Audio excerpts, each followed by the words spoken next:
সিচুয়েশনে দাঁড়িয়ে যোগ্যদের পাশে এসএসসি সবসময় থাকবে এবং একজনের যোগ্যদের যেন চাকরি না যায় সেইটা এসএসসির কর্তব্য, সেটা আজকে তারা মেনে নিয়েছেন এবং সেই ভূমিকায় তারা আগামী দিনেও কোর্টে দাঁড়াবেন, এইটা তারা আমাদের আশ্বাস দিয়েছেন।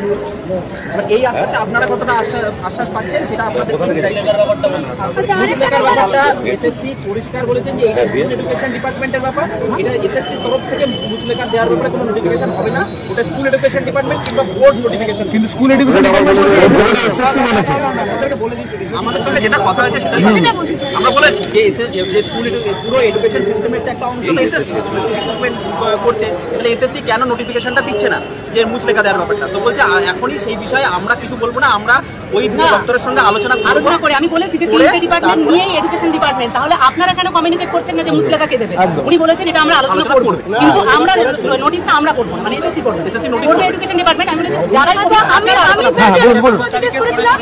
আমি একটা প্রশ্ন না 16 তারিখের মধ্যেই করবে নিশ্চয়ই, 30 জুনের মধ্যে বলেছেন ওনারা ওনাদের পার্টির যা কাজ ওনারা করবে। আর আরো একটা বিষয় আমি একটা প্রশ্ন আপনাকে জিজ্ঞেস করতে চাই, 16 জুলাই যেখানে আমাদের সুপ্রিম কোর্টে একটা কথা বলা হয়েছিল যে ওনাদের কি স্ট্যান্ড পয়েন্ট থাকবে সেটা আমি স্যারকে জিজ্ঞেস করি, তো উনি বলেছেন যে 16 জুলাই আমরা আমাদের যে স্ট্যান্ড পয়েন্টটা থাকবে আমরা চেষ্টা করবো আমাদের তরফ থেকে যা যা ওনারা কোশ্চেন করবেন মানে বিপক্ষ সেটা সবটাই রেডি করে যাবো আমরা। দ্বিতীয় কথা ওনারা মডেলিটিস তৈরি করে দেবেন সেদিনকে, আমরা সেই অনুসারে যেদিনে বলবো আমরা সেভাবে লিস্টটা জমা দেবো এবং সেই কাজটা আমরা অলরেডি শুরু করে দিয়েছি, সেই কাজটা আমরা অলরেডি শুরু করে দিয়েছি, সেই দিনের মধ্যে আমরা কিন্তু সেটা সম্পন্ন করে দেবো আমাদের অফিসে। এরপরে ওনারা যেমন যেমন আমাদেরকে বলবেন আমরা সেই অনুসারে প্রডিউস করবো, যেমন যেমন নির্দেশ দেবে, যদি সেক্ষেত্রে আমাদের তলবনামা দিতে বলবেন আমরা সেভাবে। তবে এটাও বলেছেন 16 তারিখে কিন্তু ওনারা কোনো সেগ্রিগেশন লিস্ট দেবেন না, যেভাবে বলবে সেই অনুযায়ী 7 দিনের মধ্যে জমা দিয়ে বলেছে, 7 দিনের মধ্যে জমা দিয়ে বলেছে, 7 দিনের মধ্যেই দেবেন বা ওরা মডেলিটি তৈরি করে দিলে ওনারা 16 তারিখ কোনো সেগ্রিগেশন লিস্ট করবে না। আরেকটা জিনিস বলে দিই, আরেকটা জিনিস যেটা আমরা আমাদের ডেপুটেশন টিমে আমরা আর্টিকেল দিচ্ছি আমাদের তরফ থেকে এটা আমরা জোরালোভাবেই রেখেছি। সেই পয়েন্টটা কি, সেটা হচ্ছে যে যারা নন টেন্ডেড ক্যান্ডিডেট বলে আমরা যারা চিহ্নিত হয়ে আছি সিবিআই লিস্টে, মানে যে তিনটে ক্যাটাগরিতে নেই, ওয়েমার, ম্যানিপুলেশন, র্যাঙ্ক জাম্পিং বা এক্সপায়ারি প্যানেল, কোনো কিছুতেই আমরা নেই, তাহলে আমাদের এগেইনস্টে কোনো অভিযোগ নেই।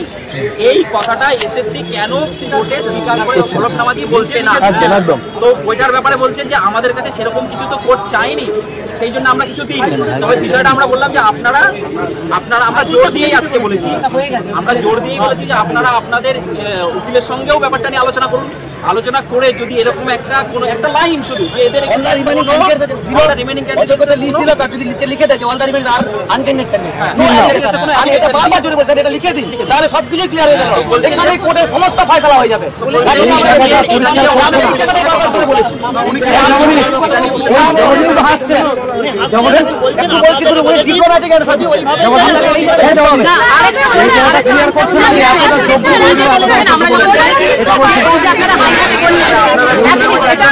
কম কথা বলেছেন,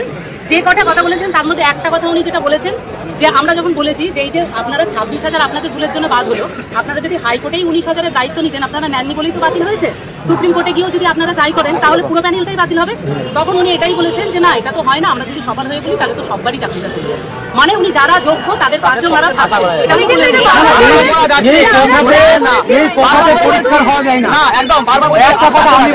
ভিতরে যাইনি,